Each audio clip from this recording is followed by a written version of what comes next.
Buenas tardes, bienvenidos todos, alumnos, estudiantes. Yo soy el profe Matías Villarreal, licenciado en Enfermería. Esta es la clase número 14 de la unidad 3 de Salud Pública 1. Los temas que vamos a ver hoy son atención primaria de la salud en las Américas, en nuestra región, nuestro continente, un poquito sobre el doctor Ramón Carrillo, que es un personaje fundamental de la historia sanitaria de nuestro país, y un poco sobre el Ministerio de Salud. Los objetivos de esta clase son distinguir la situación sanitaria de Argentina y otros países del continente americano. No vamos a especificar país por país, pero más o menos para que tengamos en cuenta cuáles son los principales problemas de salud de la región y poder identificarlos a través de los principales problemas de salud de nuestro país. Conocer un poquito sobre la historia del doctor Ramón Carrillo y su participación en el sistema de salud argentino, como un ícono de nuestro sistema de salud. Conocer la historia del Ministerio de Salud argentino. Situación de salud en las Américas. Existen muchas disparidades internacionales. Esto quiere decir que entre todos los países que conforman la región americana hay muchas diferencias respecto de su sistema sanitario. Como sabemos, hay países que tienen sistema de sanitario mixto, es decir, público y privado. Otros que tienen un sistema de salud público exclusivamente, como lo es, por ejemplo, Cuba. Y otros que tienen un sistema de salud privado, literalmente, como es, por ejemplo, Estados Unidos. Que no quiere decir que no haya asistencia sanitaria pública, sino que es muy poco y lo esencial lo cubre el sistema privado. De hecho, la asistencia sanitaria pública está reducida a una canasta de servicios esenciales, pero muy poquito, no gozan de alta complejidad ni tampoco de cirugías, etc. Entonces esto es un pequeño un inconveniente bastante grande para la población norteamericana. Nuestro sistema de salud particularmente es mixto, tenemos atención pública y atención privada y atención por obras sociales. La atención pública no se encarga de una canasta básica, sino que se encarga de toda la cobertura necesaria de salud de la población. Así que eso es algo para destacar y que no sucede en todos los países de la región. Existen desigualdades sociales e inequidades en la atención sanitaria por parte de las políticas sanitarias de cada país. La política sanitaria de cada país es diferente, ¿sí? ¿Por qué? ¿En qué difieren? En la perspectiva que cada uno tiene de lo que es la salud. Como habíamos dicho en clases anteriores, no es lo mismo ver a la salud como un derecho que ver a la salud como un bien de consumo, ¿sí? Como algo que se puede adquirir. Hay problemas en el financiamiento que es desigual entre los países de la región, está fragmentado, segmentado, es decir, la manera en la que se divide, si la salud es provincial, si es estatal, si la nación se encarga de la salud en general o si esto lo delegan los municipios en las provincias. La fragmentación es la cantidad de entidades que hay destinadas a el ejercicio del acceso a la salud para las personas. Y el financiamiento no es el mismo en todos los países, no es lo mismo el presupuesto que hay en salud en Argentina que en Haití, que en Canadá, que en Estados Unidos, etc. ¿Sí? Igual hay muchas similitudes en cada una de las partes de nuestro propio territorio. Por ejemplo, América del Sur y Caribe, América Central y América del Norte. Existe una falta de sostenibilidad y escasa flexibilidad para responder a las necesidades de la población. Eso quiere decir que no hay un sistema, un orden político suficiente como para sostener las medidas sanitarias que realmente necesitan la población. Entonces, como no se pueden cubrir las necesidades reales de esta población, lo que van a hacer es ofrecer una canasta básica de servicios en la mayoría de los países. Hay características sociodemográficas distintas entre todos los países. No es lo mismo la cantidad de territorio que abarca, que tiene que cubrir, ni la cantidad de habitantes que tiene cada uno de estos países, ¿no? Esto está totalmente relacionado con los sistemas de soporte del sistema sanitario, que son el sistema económico y el sistema de desarrollo social. Y las políticas de gobierno, los intereses que tiene cada uno de los gobernantes que asume el poder, ¿no? Si tenemos políticas neoliberales que ven a la salud como un bien de consumo, si tenemos políticas más populares o de centro izquierda que ven a la salud como un derecho. Características sociodemográficas de la población de las Américas en 2015. En la América hay 1.000 millones de habitantes, se estima. De ellos, ellos equivalen al 13% de la población mundial. O sea, 1.000 millones de habitantes es el 13% de la población mundial. Fíjense qué número interesante tenemos en nuestro continente. Las características de esta población es que hay un aumento progresivo de la vejez. Quiere decir que cada vez hay una esperanza de vida superior.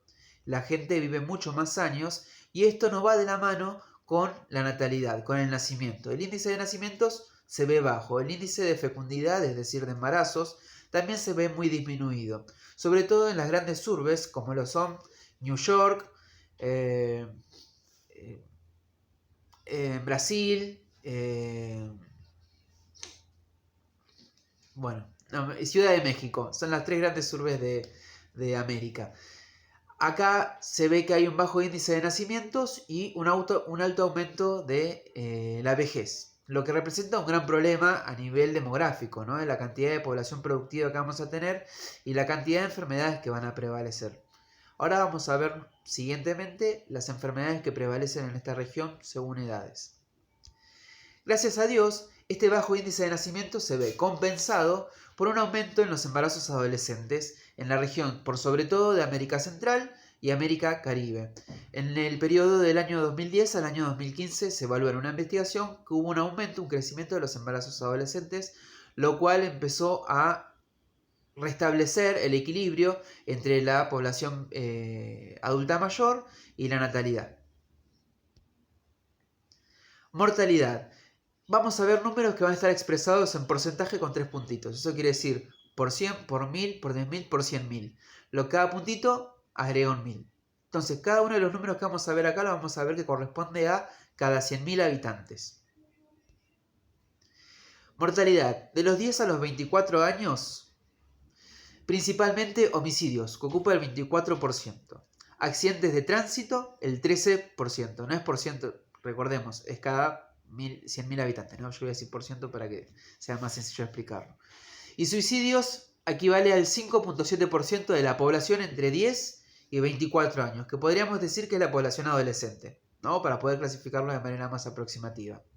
Población adolescente, población adulta y adultos mayores, vamos a decir.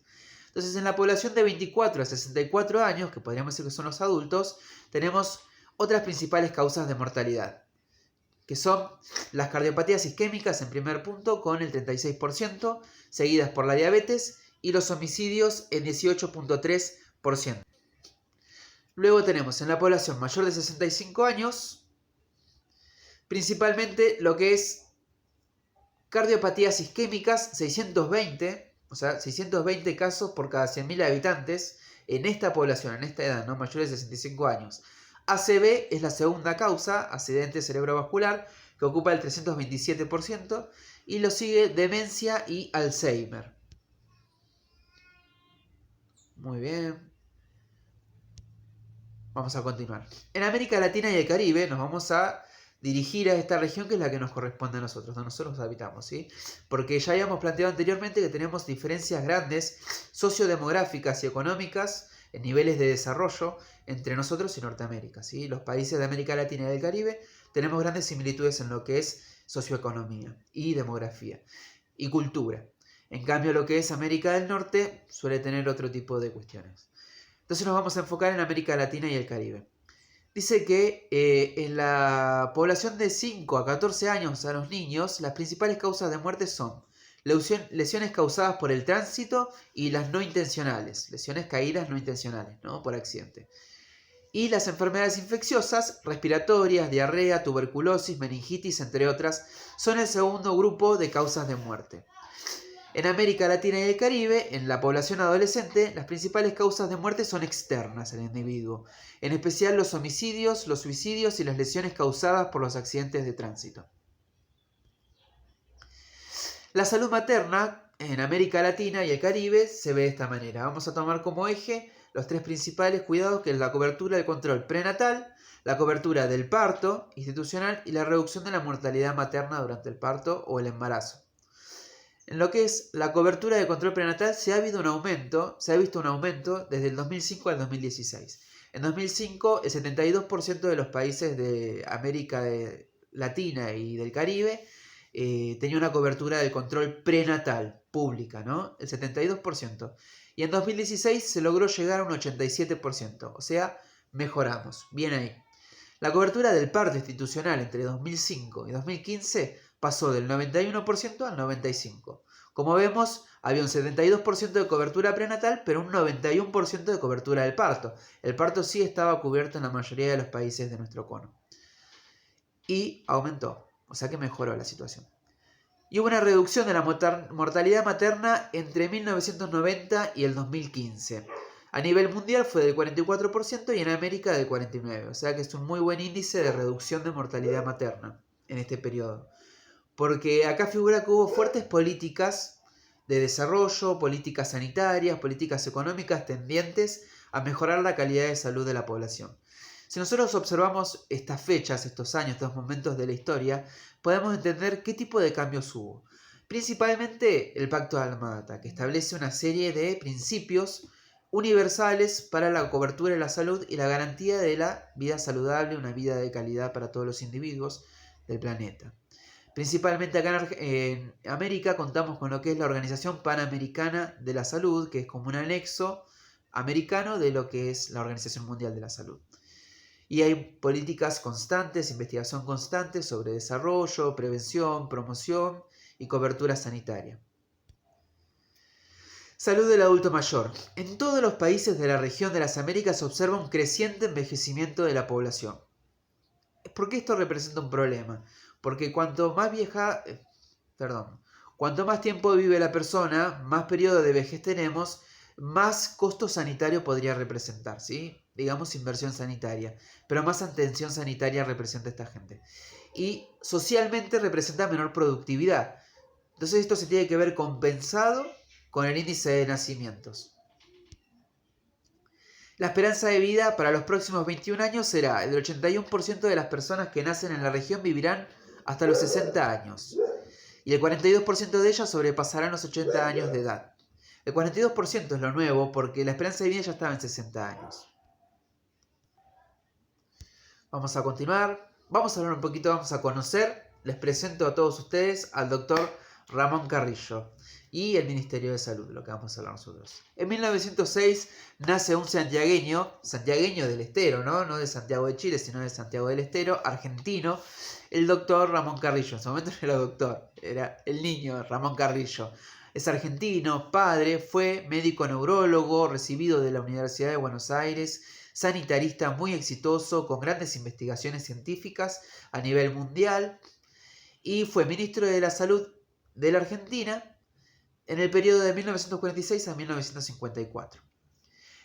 Por cuestiones políticas, luego del derrocamiento del presidente Perón, quien lo designó a él como ministro de Salud de la Nación, él tiene que irse del país, se exilia hacia lo que es Norteamérica, y allá como no logra un buen porvenir, no logra adaptarse económicamente a la situación del país, tiene que emigrar, consigue trabajo en Brasil, y es en Brasil donde él termina muriendo a los 50 años de edad con una enfermedad muy crítica y bueno, con su familia.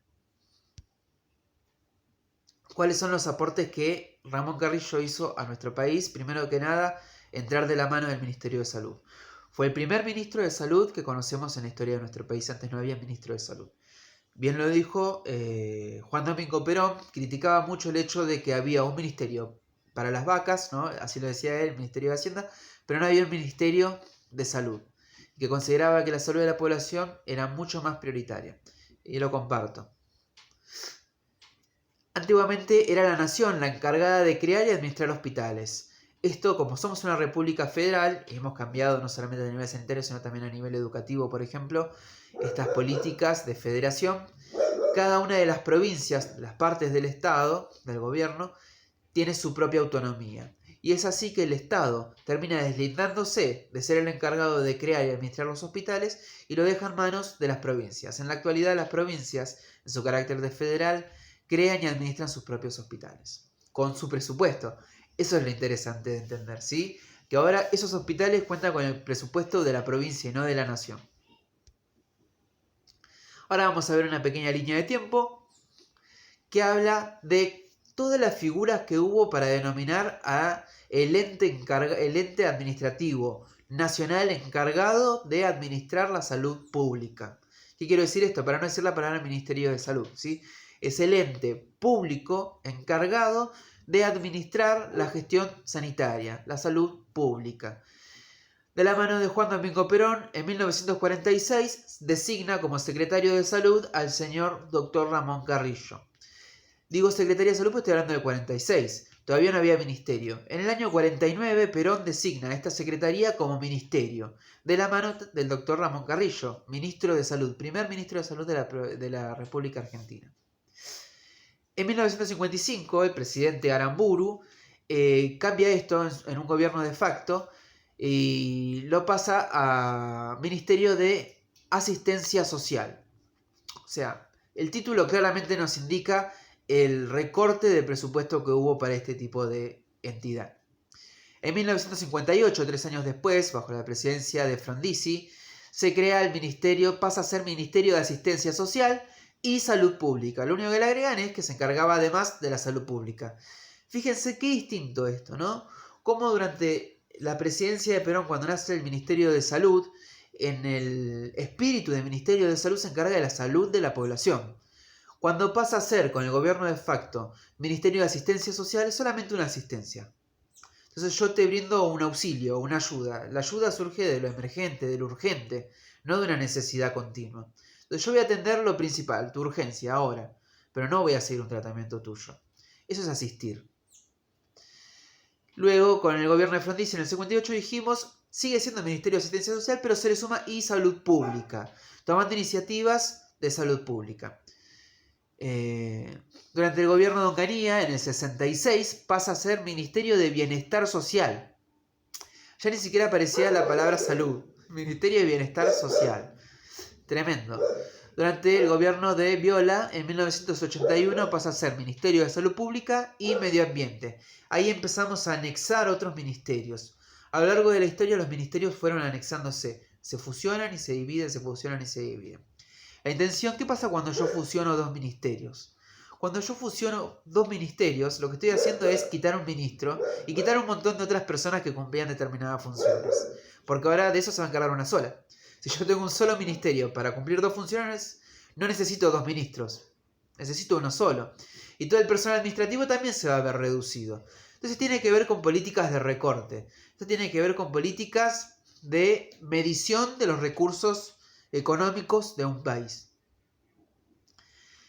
En el 83, con el gobierno de Raúl Alfonsín, pasa a ser Ministerio de Salud y Acción Social. Ya no es Salud Pública y Medio Ambiente, ahora es Ministerio de Salud y Acción Social. ¿Qué pasa cuando es Ministerio de Salud y deja de ser Ministerio de Salud Pública? Que ya no está encargado solamente del ámbito público de la salud, sino que ahora también es el ente regulador oficial de todas las reparticiones de salud, públicas y privadas. Un muy buen dato, muy interesante la perspectiva de Alfonsín de poder lograr este tipo de política. Y esto también hablábamos al principio, cuando decíamos que una de las grandes desigualdades en la región eran las políticas sanitarias que se llevaban a cabo. Esto es un claro ejemplo de cómo cada gobierno tiene una política sanitaria distinta. Tiene una visión de la salud diferente. Y parece que estamos hablando simplemente de una entidad gubernamental, ¿no? Que es el ministerio, una entidad estatal. Pero no, estamos hablando de proyectos políticos, de visiones políticas, de objetivos políticos, de políticas públicas estamos hablando. Porque al ver los nombres de los ministerios, cuando se fusionan, cuando se integran, cuando se dividen, podemos ver a qué apuntaba cada uno de estos gobiernos. Fijémonos cómo Alfonsín en el 83 deja entonces el Ministerio de Salud y Acción Social. Acción social es dirigirse hacia la población en sus necesidades sociales. Vivienda, alimentación, ¿sí? Saneamiento ambiental. En 1999, de la mano de la Rúa, luego del periodo peronista de Carlos Saúl Menem, que como vemos no hizo ningún cambio en el ministerio, él lo designa Ministerio de Salud. Y Acción Social pasa a ser parte de otro ministerio.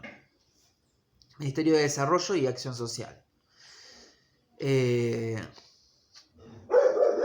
Entonces, nuevamente Ministerio de Salud. Fíjense todos los años que pasaron hasta que volvió a ser un Ministerio de Salud. Desde 1949, con Perón en su génesis, en su inicio, hasta 1999. 50 años tardó en volver a ser Ministerio de Salud. Luego, en el año 2001, 2 años después, plena crisis económica argentina, de la mano de Raúl Puerta, presidente que estuvo días en el gobierno, pasa a ser Ministerio de Economía, Desarrollo Social, Trabajo y Salud. Fíjense cómo fusiona 4 ministerios. 4 ministerios es impresionante. 4 ministerios es impresionante. Esto es claramente un recorte presupuestario. Esto es disminuir al máximo los recursos necesarios para administrar mi país. Y cuando yo disminuyo lo necesario para administrar algo, yo estoy reduciendo la calidad. Directamente. Pero estábamos en una crisis económica.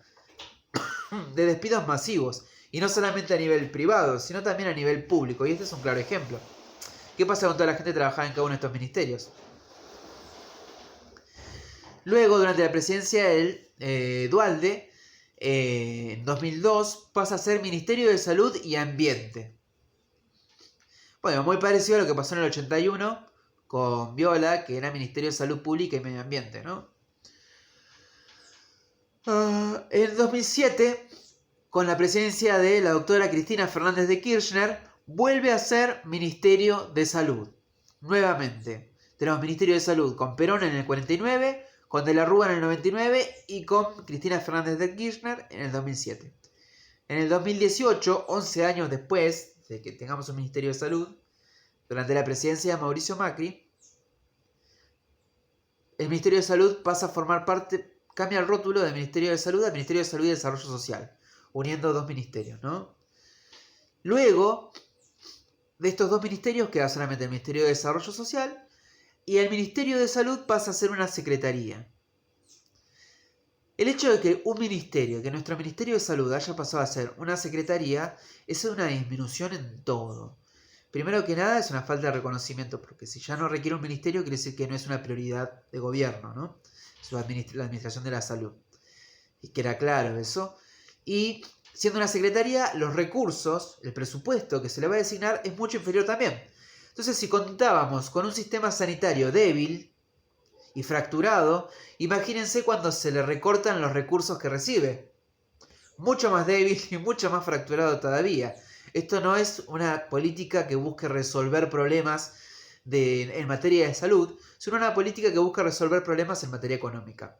Como habíamos visto anteriormente, los sistemas de sostén de la salud son el sistema sanitario, el sistema económico y el sistema de desarrollo social.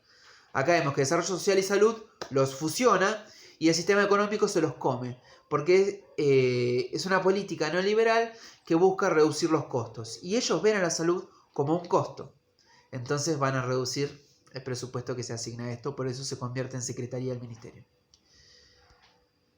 Luego, durante la presidencia de Alberto Fernández, el 10 de diciembre de 2019, volvemos a tener Ministerio de Salud de la Nación Argentina.